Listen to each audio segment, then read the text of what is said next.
Thanks. Yeah, we were gone for a little while. It's good to be back. Okay, a couple of things at the top. If you just bear with me here. I do want to take a couple of minutes right at the beginning of the briefing to talk about things in Ukraine. There's been a lot of reporting today on withdrawals and Russian decisions, and I think it's really important that we put a little bit of this into context. So first, again, we've seen that Russia has attempted now for going on a month to sell this war of theirs to its domestic audience as a, quote, liberation of the Donbass. However, the intensified rhetoric over the last year and in the lead-up to Russia's invasion demonstrated that the Kremlin's real intent was to overthrow the democratically elected government and to occupy or annex large portions of Ukraine.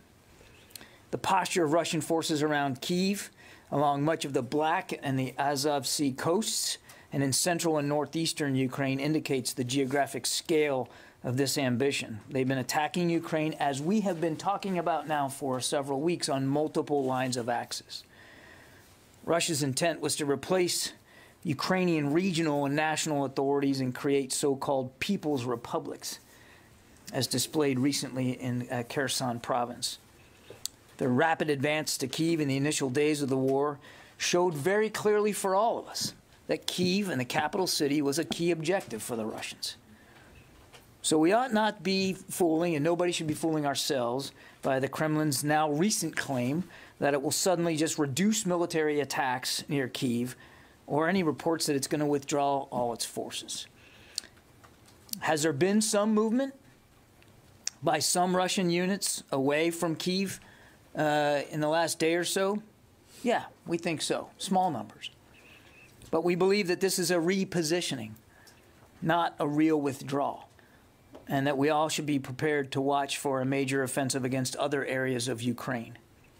It does not mean that the threat to Kiev is over. Russia has failed in its objective of capturing Kiev. It's failed in its objective of subjugating Ukraine. But they can still inflict massive brutality on the country, including on Kiev. We see that even today in continued airstrikes against the capital city. Mr. Putin's goals stretch far beyond the Donbass. The Russian Ministry of Defense's recent talking points may be an effort to move the goalposts, moderating Russia's immediate goals and spinning its current lack of progress as part of what would be next steps. But it's too early to judge what additional actions the Kremlin may take. No amount of spin can mask what the world has witnessed over the past month, and that's the courage and the military prowess of Ukraine's armed forces and its people, which are proving to be more than what Russia bargained for in its unprovoked and unjustified invasion. Now, that prowess is not accidental. We've talked about that a little bit. It's partly a result of the training and the support we and other allies over the last 8 years have been given to the Ukrainian armed forces. The United States, together with our allies and partners, we're going to continue to provide that support going forward to meet their security needs as they bravely stand up to this Russian aggression. Now, I thought it was really important to kind of set the level straight there on that, because I've seen, again, lots of reporting here on these so-called withdrawals. Now, in other news, Balakatan 22 started this week. This is a long-standing annual bilateral military exercise conducted between the U.S. military and the armed forces of the Philippines. It's a key component of our alliance cooperation. The exercise features planning, operations, exchanges, and activities that increase both our nation's military capabilities to provide for the mutual defense of the Philippine archipelago. Exercise activities will occur at multiple locations throughout the Republic of the Philippines and will consist of three primary components: a bilateral staff exercise, joint interoperability events, and combined interoperability events, as well as humanitarian and civic assistance efforts. With more than 3,800 members of the Armed Forces of the Philippines and 5,100 U.S. service members, this will be the largest iteration of Balakatan to date. We look forward to a meaningful, productive exercise, and we're grateful for that terrific relationship that we have with the Armed Forces of the Philippines. And then last but not least, today, The final COVID-19 response teams in active duty status, who were supporting 59 cities across 30 states, completed their mission at the University of Utah Hospital in Salt Lake City. Since the onset of the outbreak, more than 24,000 military members in active duty status have provided support to the whole of government effort. The support included approximately 5,800 military medical providers that supported hospitals and other civilian medical facilities, more than 5,000 military medical personnel administering vaccines at federal community vaccination centers, as well as military personnel who assisted citizens when they were initially repatriated back to the U.S. in the very early days of the outbreak.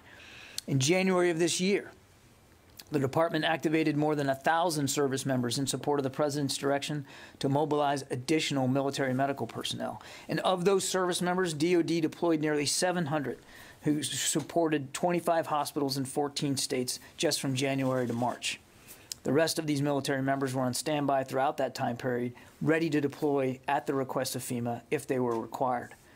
It's important to note that while the Title X COVID-19 response may have come to a close as of this morning, there are still more than 10,800 National Guard soldiers and airmen supporting COVID-19 response efforts in at least 43 states, territories, and the District of Columbia. And I also want to add that NORTHCOM remains postured as well to deploy more personnel if requested.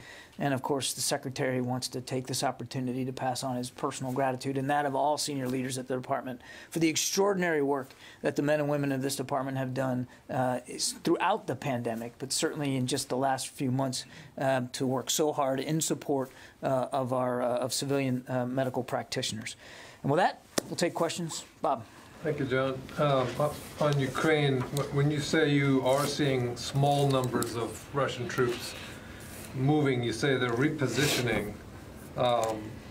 Would that be, by small, do you mean like less than a battalion tactical group? Yeah.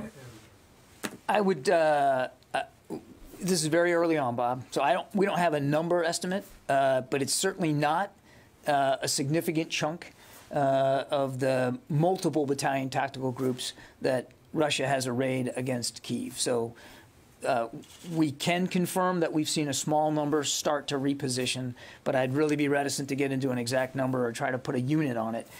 It's not anywhere near a majority of what they have arrayed against Kiev. And when you say repositioning, can you say, I mean, are they moving like north into Belarus, or are they repositioning for what you described as potentially an offensive somewhere else? I would say at this early stage, we see the movement more northward. But again, it's too early to tell, Bob, what the destination is, what the final purpose is, and you know where exactly these troops are going to go long term. We assess that it is likely more a repositioning to be used elsewhere in Ukraine. Where exactly, we don't know. I would just note that the Russians themselves have said, in the same breath they're saying they're withdrawing, that they are reprioritizing the Donbass area in eastern Ukraine. So they could move there. Again, that's a question better put to the Russian Ministry of Defense if they'll ever give you a straight answer. But again, they have said themselves that they're reprioritizing that part of Ukraine. Right. Yeah. You mentioned obviously that if they're redeploying, have you seen any signs that Russia's pulled back on actually sending supplies into Ukraine? Are they still basically continuing their own convoys of moving supplies, fuel, food, anything like that? Or if they stopped doing that, it is just the troops that have basically been Again, very early stages here. They've only just recently, in the last few hours, made this proclamation. So we have seen a small number begin to move away from Kiev. That's about the most I can give you. I don't have any information on their resupply efforts for troops that are still arrayed against Kiev. I would remind that the Russians still have a significant majority of their assembled combat power, to include logistics and sustainment capability, available to them inside Ukraine. Yeah. Thank you, John. So just trying to understand something. If you're talking about a small number, do you think just what you're seeing now, or do you think there's going to be more numbers? Because you're saying they might be pulling out these forces to redeploy somewhere else. If they are small numbers, are they going to make any difference if they were redeployed? Is it the beginning of something? It's a great question from Minister Shoigu. I don't know, Fadi. All I can tell you is what we're seeing. We're seeing a small number now that appears to be moving away from Kiev. This on the same day that the Russians say they're withdrawing. But we're not prepared to call this a retreat or even a withdrawal. We think that what they probably have in mind is a repositioning to prioritize elsewhere. And do they still have enough forces on the ground around Kiev in case they decided to basically relaunch some kind of attack on the city? Again, I'm not going to predict what the Russian military plan is here. To my answer to Bob, very, very small numbers that we've seen move at this point. They still have the vast majority of the forces that they had assembled around Kiev are still there. As I've said before, we largely assess that they are in a defensive posture. They have several days ago stopped trying to advance on Kiev and sort of took up defensive positions. Yeah. Thanks, John. 3 questions, please. Can you update us on the number? Can you update us on the number of missiles?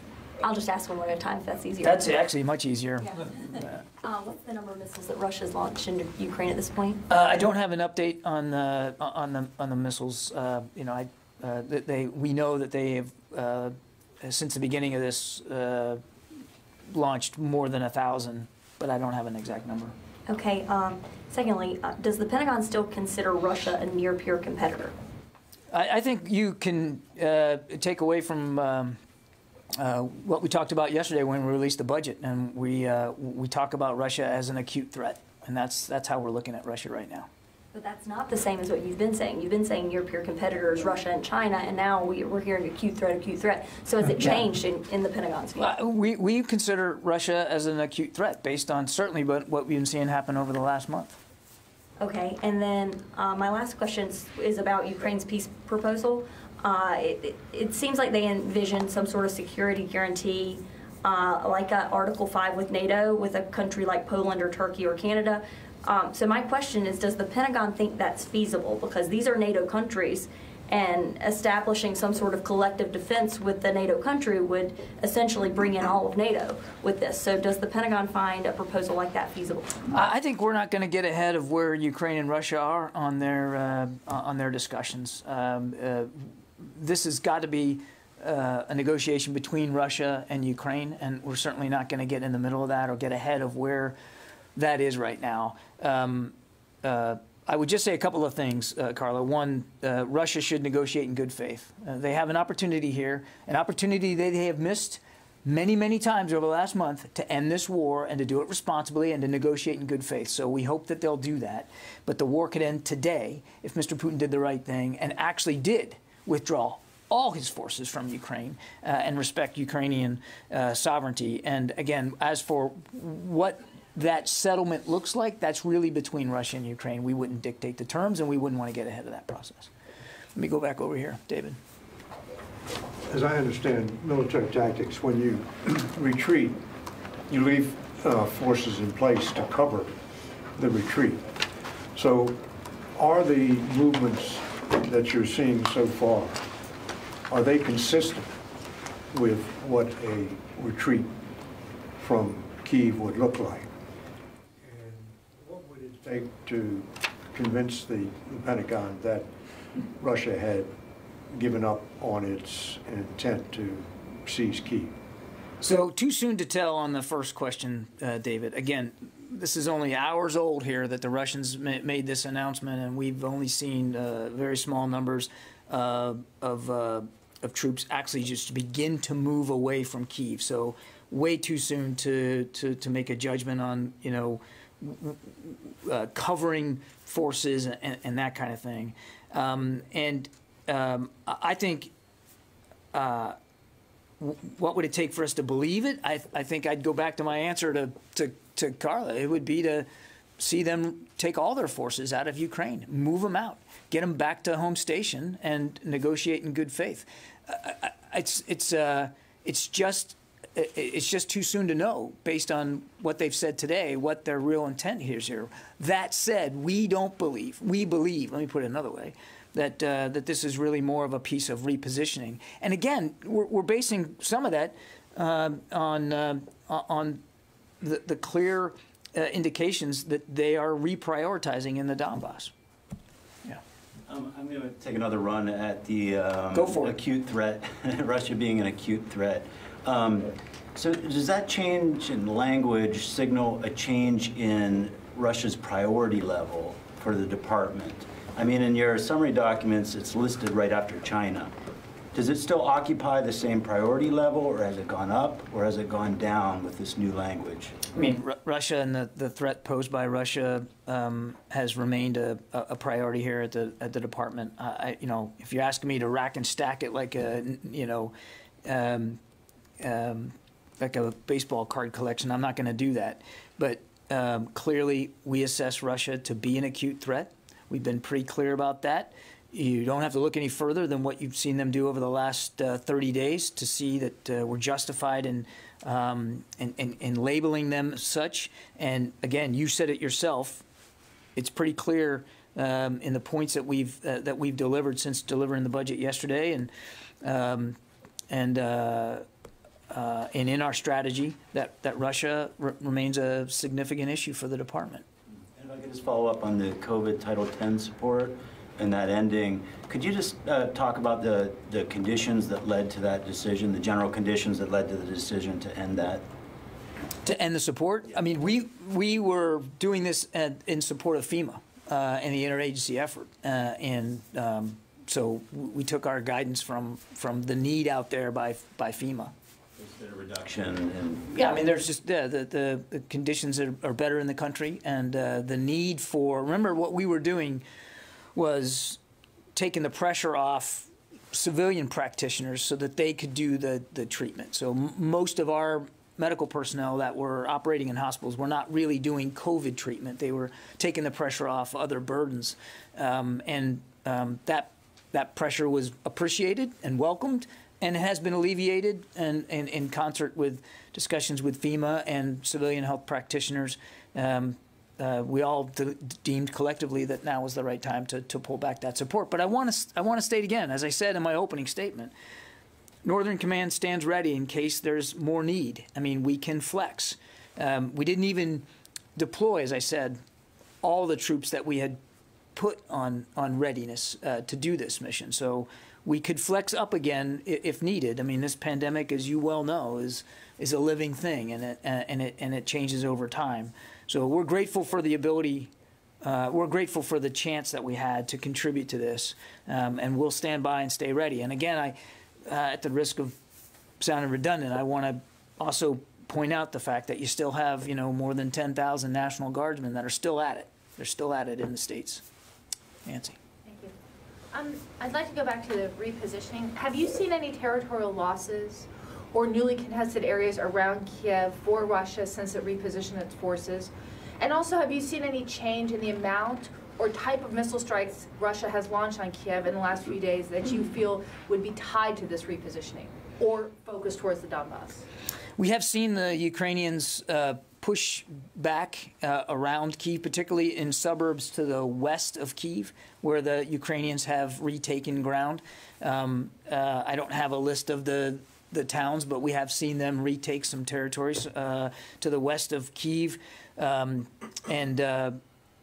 as you saw, we talked about this not about a week ago, to the east of Kyiv, where the Russians were on the outskirts of Brovary, and the Ukrainians pushed them back to almost more than 50 kilometers away from the city. So we have seen them do that around Kyiv, again, to the west and to the east. I don't have a breakdown of the airstrikes that are happening. I couldn't give you like a number over the course of time. It's just that we do continue to see Kyiv being struck from the air. So the threat to Kyiv is not over. The repositioning of Donbass has not manifested in terms of a market change in the strikes on the capital. Is that again? I can't quantify it, Nancy. Over the course of a day or two, I don't have a count of how many strikes are happening on Kyiv, and we've never given you that because we just don't have it. But we do continue to see strikes on Kyiv. So we're not convinced that the threat to the capital city has been radically diminished here by this proclamation by the Russian Ministry of Defense. Barbara, did you have one? No? Tara? Thanks.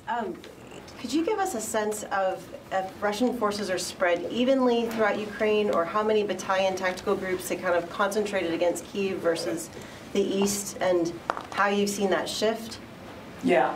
Again, as you know, I've been very careful not to lay out Russian operations. It's not prudent for me to do it, and we don't have exact details of where every battalion tactical group is. So I couldn't tell you how many troops are arrayed against Kiev versus Kharkiv and Chernihiv and certainly in the Donbass. What I can tell you is that the vast majority of the assembled force that we saw against Kiev is still there. We've only seen a small number begin to move away from Kiev, mostly to the north. We'll watch this over the course of the coming days, and to the degree we can describe for you what we're seeing, we'll do that. We have seen, even before the Russians said that they were going to prioritize the Donbass and the east, we saw them begin to pick up the pace there. More aggressive operations, more active campaigning against towns and villages in the Donbass. That continues today. But look, I mean, the Donbass has been a hot war for the last 8 years, and we definitely have seen the intensity pick up. And again, where that goes, we don't know. We've also seen the Ukrainians be just as active in the Donbass and trying to push back on the Russians there. Can you give us a sense of, did they put the bulk of their forces against Kyiv, or did they? Again, I don't want to give you a breakdown here. We have been talking now for a month about sort of three main axes of approach by the Russians, right? North and northeast, Kyiv, Chernihiv, and Kharkiv. All really, that whole northern grouping was really designed against the capital city. The effort to cut off Kyiv. Then the east in the Donbass, which again has been a hot war now for 8 years, and the Russians poured more resources in there. And then in the south. And in the south, as we've been talking about, coming out of Crimea, they basically split to the northwest and to the northeast. To the northeast against Mariupol, which obviously there's a lot of heavy fighting still going on there. You guys have seen that for yourselves. And then to the northwest out of Crimea up to Kherson, and then what we saw was an attempt to take the town of Mykolaiv, which they have not been able to do. And as I think we've talked about in recent days, you've seen that the Ukrainians are actually scrapping it out for Kherson as well. So those were the three main groupings and three main lines of effort. They, up until recently, we had still assessed that was their plan, was to, as I said in my opening statement, to occupy and annex Ukraine using approaches on those three lines of effort. Again, now we think that they're going to prioritize the east. They have been stalled in the north. And the progress in the early days they had made in the south, they had made progress. Now that's stalled out. And we see them prioritizing the east. But I couldn't quantify that for you, Tara. I don't have their order of battle on that level of detail. Let me go to someone on the phone. I haven't done that yet. Let's see, Courtney. Hi, thanks.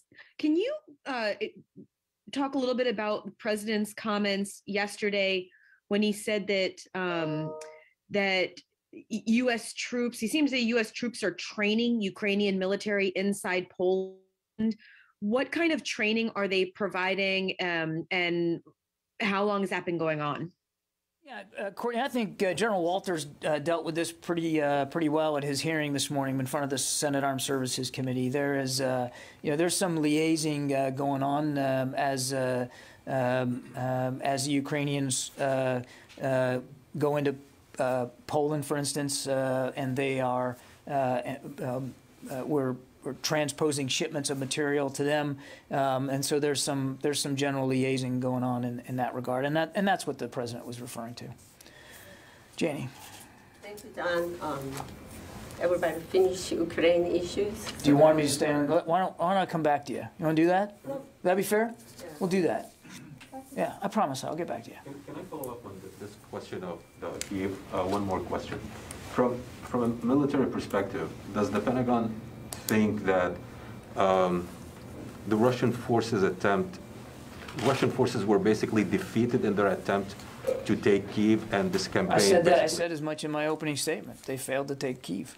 So yeah, that's a defeat for their forces, basically. They failed to take Kiev, and we believe that Kiev was a key objective for them. Yeah, Louis. John, you used the word spin in your remarks. Yes, I did. You've also confirmed small numbers leaving.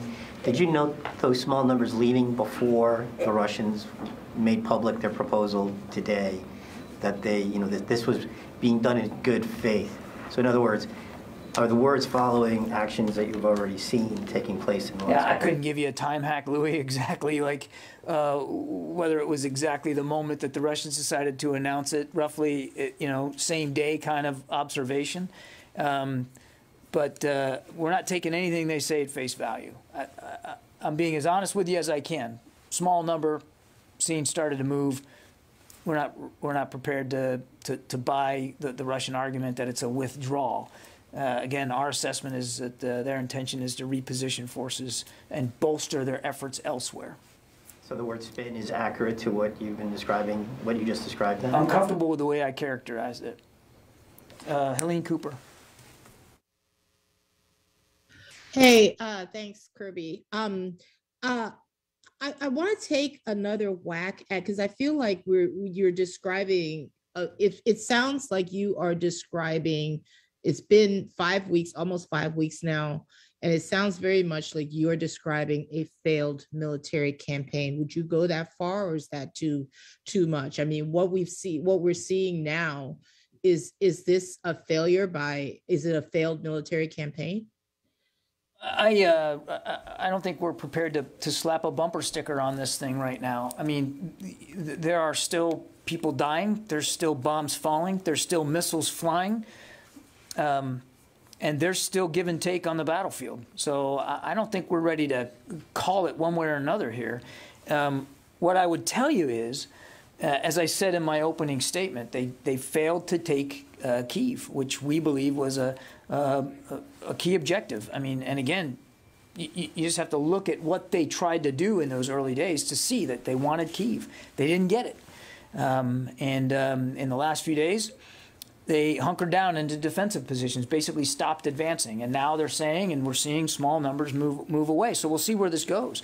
But step back, they also, failed to really take and hold any major population centers. They haven't taken Kharkiv. They haven't taken Chernihiv. They haven't taken Mariupol. And while we assess they took Kherson, that's back in play right now. So if you count maybe Berdansk on the Azov coast, even that is contested. I mean, you saw the Ukrainians basically sank one of their amphibious ships in the port there of Berdansk. So not only did they not manage to take Kyiv, they've not managed to take any population centers, and the Ukrainians have been fighting back very hard. So it's hard to see how they are succeeding in any one place, except at the death and destruction they're causing to these population centers and to the civilian population. I mean, and that's something we can't lose sight of. Megan. So about 14,000 troops you guys have committed to sending to Europe in one way or another, either for NATO or to individual countries. And there's a few thousand left over from who's actually been sent, who you've announced that you're going to send. Are you still trying to get up to that 14,000 number? Are you still looking to source units to get there? And do the peace talks have any bearing on whether you're thinking you're going to send more people or not? Yeah, it's not like... the 14,000 is a goal here. The secretary wanted as many options available to him and to the president, and so we put someone prepared to deploy, and we sent someone forward. It is about options.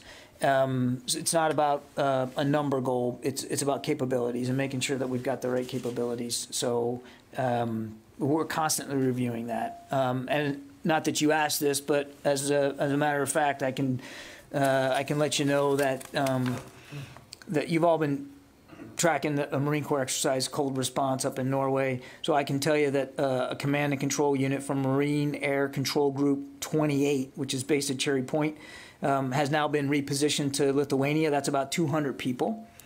So they finished the exercise. They're in Lithuania now.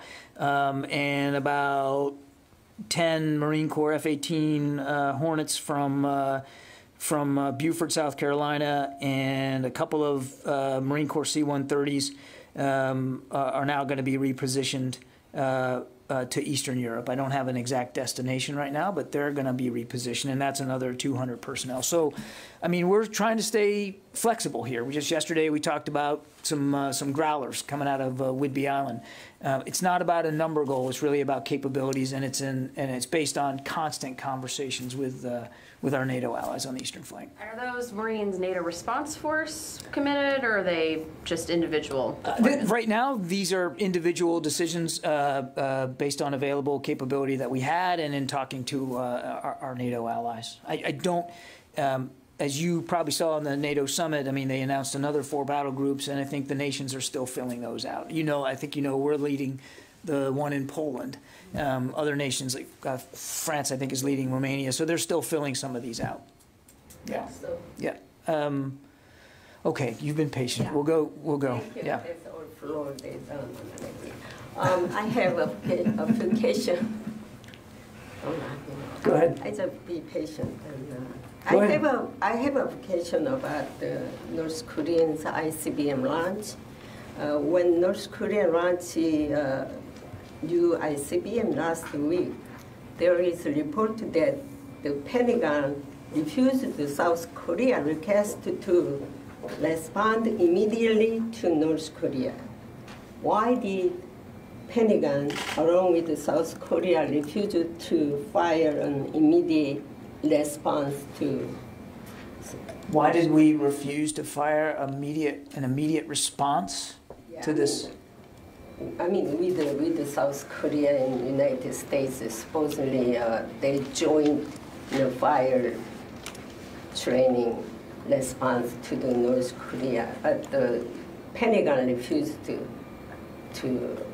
South Korea, don't do this, because why did you do that? Why Pentagon refused the South Korea? Well, look, I'm not.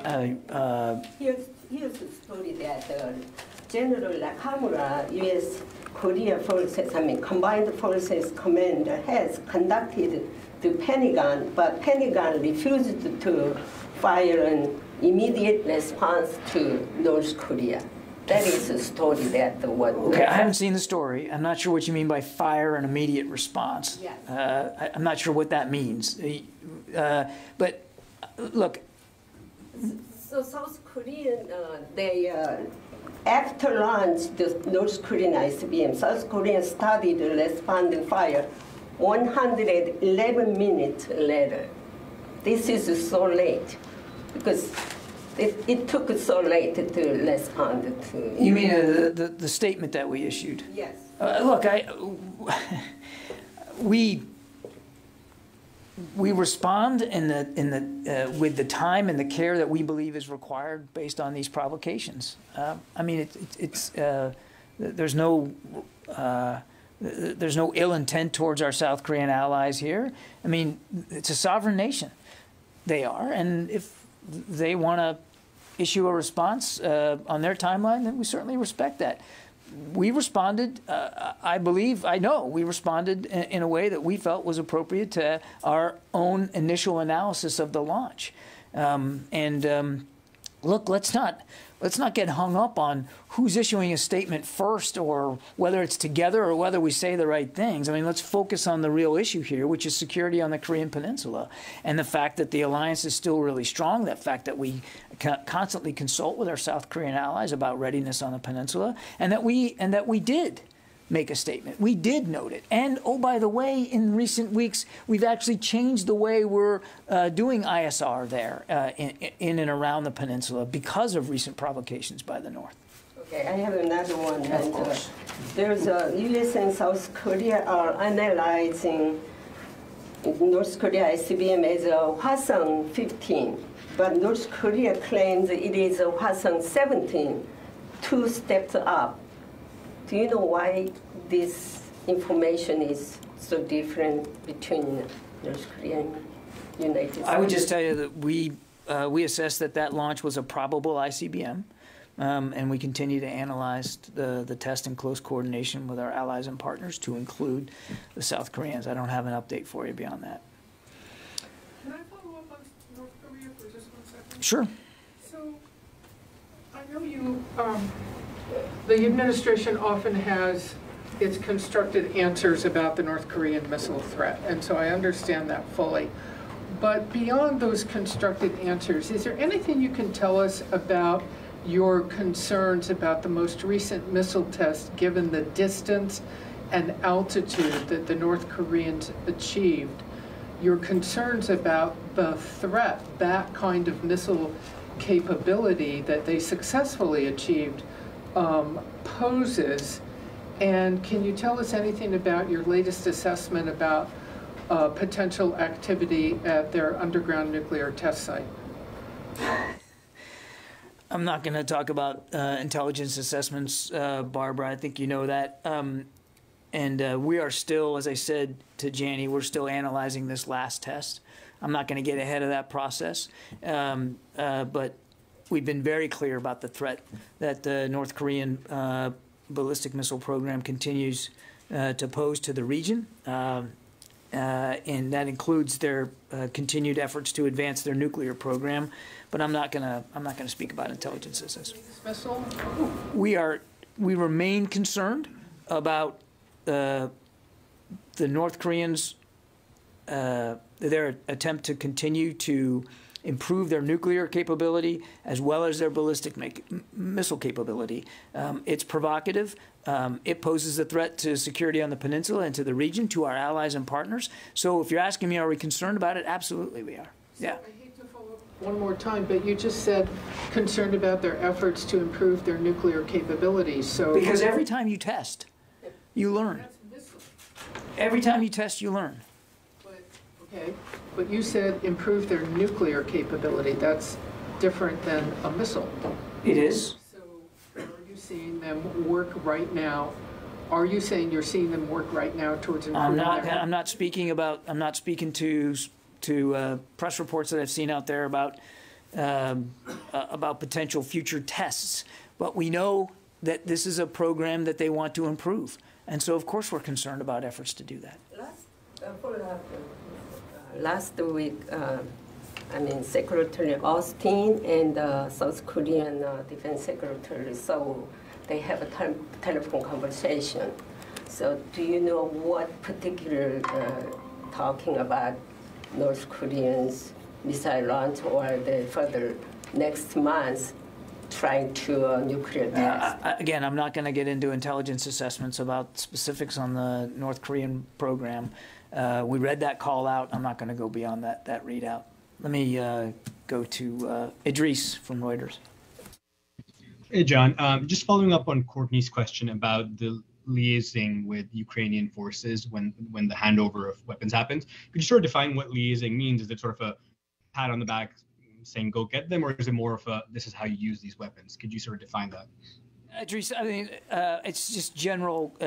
It's general liaison with them as these shipments are handed over. I don't have exact details of every conversation that's had or what that looks like, but of course there are interactions as these Ukrainian soldiers take possession of some of this gear and this kit, and I really don't have more detail than that.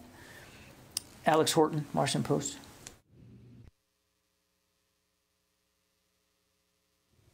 Yeah, can you go back to Idris for his follow-up, please, and then come back? Thanks. Thanks. The follow-up was, is that different from training in any way when you sort of quote-unquote liaise with them?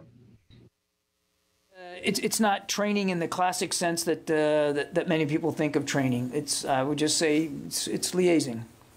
Go ahead, Alex. Yeah, thanks.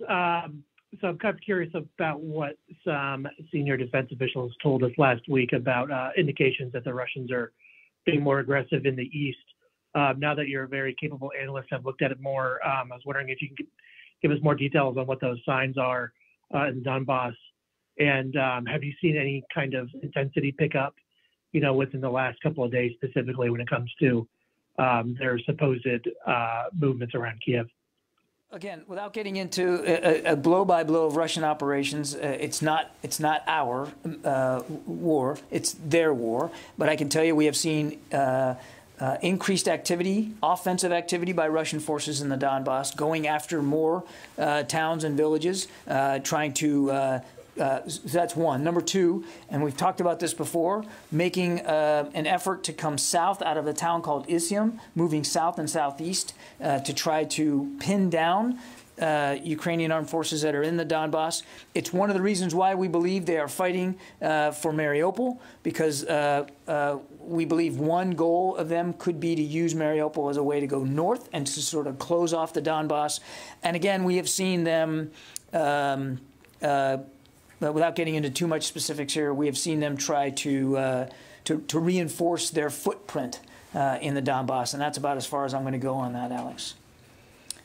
Yeah, in the back there. John, thank you. So once the $800 million package fully arrives in Ukraine, will the U.S. continue sending weapons to the Ukrainians, even with the Russians kind of pulling out from that Kiev area? And then secondly, if there were to be a ceasefire, would the U.S. continue sending weapons to Ukraine? I don't have any announcements to make beyond the president's $800 million package. We're working hard on that. There's already been several deliveries made on that package, and we're moving out as quickly as we can on it. And the president's been clear. We're going to continue to support, as I said in my opening statement, we're going to continue to support Ukraine for as fast as we can, for as long as we can. I'm not going to get into hypotheticals about ceasefires and agreements and all that. Obviously, we want to see this war end. But for as long as Ukraine and the Ukrainian armed forces need assistance, the United States is going to be there to help provide it. Yeah. David? So last week, a senior defense official said that he'd seen indications that Russian troops were coming out of Georgia for redeployment to Ukraine. At the time, he said they didn't know where they were going. But one assumption might be they were going to the Donbass, since they had announced they were going to prioritize the Donbass. Now you've just said that on the record that you've seen them reinforce their footprint in the Donbass. So have reinforcements from Georgia gone to the Donbass? I haven't seen any indications that troops from Georgia have gone to the Donbass. Jeff Shogel? Thank you. This may sound like a smart aleck question, but I assure you it's not. When the Defense Department describes Russia as an acute threat, what does that mean? I'm having a hard time explaining it to my readers. I would point your readers to what we have seen over the last month here, Russia's unprovoked aggression against a nation state that posed no threat to them.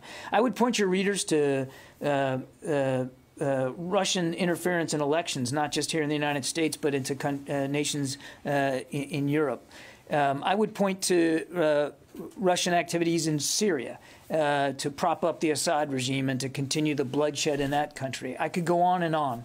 The actions of Mr. Putin and the Kremlin and Russian forces speak for themselves.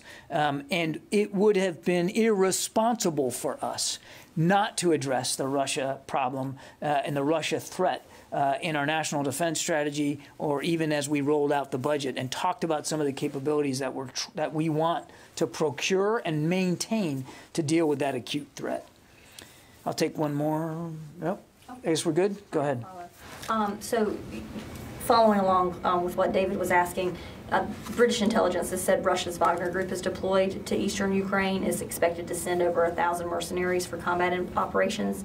Have you guys seen the same thing? Can you confirm that? I won't get into specific intelligence assessments, Carla. But I'll go so far as to say that we certainly have seen indications that the Russians are leaning on private military contractors to bolster their efforts in Ukraine. I think I'd just leave it at that. Okay, thanks everybody. Appreciate it. That's that for today.